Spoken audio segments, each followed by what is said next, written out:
Serikali ya Jamhuri ya Muungano wa Tanzania imethibitisha kupokea rasmi taarifa kutoka serikali ya Marekani kuhusu uamuzi wa kuiweka Tanzania katika orodha ya nchi ambazo raia wake watatakiwa kuweka dhamana ya visa, yani visa bond, kabla ya kuingia nchini humo kwa madhumuni mbalimbali kama vile biashara, utalii pamoja na mambo mengineyo. Na hii kitu inategemea kuanza Oktoba 23 ya mwaka 2025, na hii inamaanisha kuanzia hiyo Oktoba 23 wa Tanzania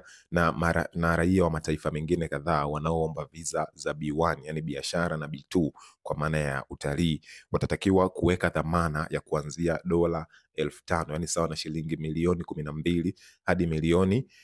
hadi milioni 36 ili wapewe fursa kuingia Marekani, na hivyo kufanya Tanzania kuingia kwenye orodha ya nchi za Afrika zilizowekewa sharti hilo, zikiwepo nchi kama Malawi, Zambia, Gambia, Mali pamoja na Mauritania. Uamuzi huo umefikiwa kufuatia utafiti uliofanywa na Wizara ya Mambo ya Ndani ya Marekani mwaka 2024 ambapo ulizitaja nchi kadhaa kuwa na idadi kubwa ya watu ambao waliingia Marekani wanapitiliza muda na kukaa, na wengine kufikia hatua ya kuzamia na kubaki Marekani licha ya viza zao kuisha, ambapo kwa masharti haya mapya wale watakaorudi nchini mwao ndani ya muda sahihi watarudishiwa fedha zao, na wakirudi kwenye muda ambao sio sahihi au wakazamia huko moja kwa moja, basi watachukuliwa hatua kali. Watu ambao watapewa visa chini ya masharti haya mapya watatakiwa kuingia Marekani na kuondoka kupitia airport maalum ikiwemo Boston Logan International Airport,